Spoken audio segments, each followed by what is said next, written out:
ये तो हमने पहले ही से कहा है, 1 साल 1.5 साल पहले से मैं कह रही हूँ। मैं व्यक्तिगत तौर से मैं कहती गई और आप देख लीजिए मेरे इंटरव्यूज, तो उसमें मैं कहती गई क्योंकि पब्लिक की नस पकड़े हम और समझ में आ गई कि एक बदलाव बहुत बड़ी तौर से होने वाली है और हो रही है, उसी अंदाज में चल रहे हैं।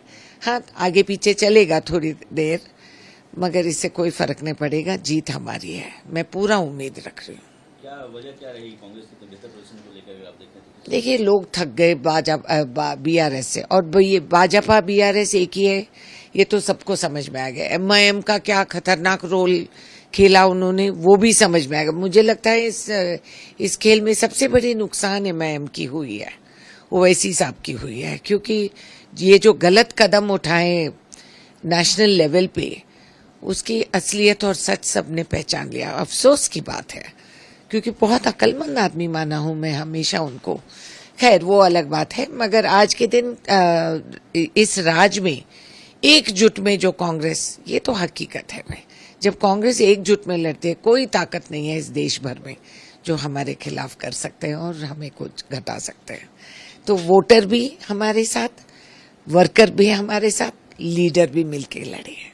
ये तो हमने पहले ही से कहा है, 1 साल 1.5 साल पहले से मैं कह रही हूँ। मैं व्यक्तिगत तौर से मैं कहती गई और आप देख लीजिए मेरे इंटरव्यूज, तो उसमें मैं कहती गई क्योंकि पब्लिक की नस पकड़े हम और समझ में आ गई कि एक बदलाव बहुत बड़ी तौर से होने वाली है और हो रही है, उसी अंदाज में चल रहे हैं।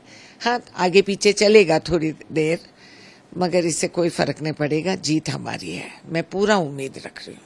क्या वजह क्या रही कांग्रेस के बेहतर पोजीशन को लेकर आप देखते हैं? देखिए, लोग थक गए बीआरएस से, और ये भाजपा बीआरएस एक ही है, ये तो सबको समझ में आ गया। एमआईएम का क्या खतरनाक रोल खेला उन्होंने, वो भी समझ में आ गया। मुझे लगता है इस खेल में सबसे बड़ी नुकसान एमआईएम की हुई है, ओवैसी साहब की हुई है, क्योंकि ये जो गलत कदम उठाए नेशनल लेवल पे, उसकी असलियत और सच सबने पहचान लिया। अफसोस की बात है, क्योंकि बहुत अक्लमंद आदमी माना हूं मैं हमेशा उनको। खैर, वो अलग बात है, मगर आज के दिन इस राज में एकजुट में जो कांग्रेस, ये तो हकीकत है भाई। जब कांग्रेस एकजुट में लड़ती है, कोई ताकत नहीं है इस देश भर में जो हमारे खिलाफ कर सकते हैं और हमें कुछ घटा सकते हैं। तो वोटर भी हमारे साथ, वर्कर भी हमारे साथ, लीडर भी मिलके लड़े हैं। के जो रुझान आ रहे हैं, उससे तस्वीर साफ है कि राज्य चुनाव में भारतीय जनता पार्टी की बल्ले बल्ले होने वाली है और ढोल और जो कार्यकर्ता का जोश है वो शोर मचाने वाला है। तो मोदी जी की जो विकास और विश्वास की राजनीति है, वो कांग्रेस पार्टी को एक बार फिर से राजनीतिक वनवास में भेजने वाली है। आज इन राज्य चुनाव का जो स्कोर है, भारतीय जनता पार्टी का 3-0 होने वाला है। मध्य प्रदेश, छत्तीसगढ़ और राजस्थान जो भाजपा का कार्यकर्ता है, उनकी मेहनत रंग लाएगी और भाजपा का जो विजय रथ है वो इन 3 राज्यों में जरूर आएगा।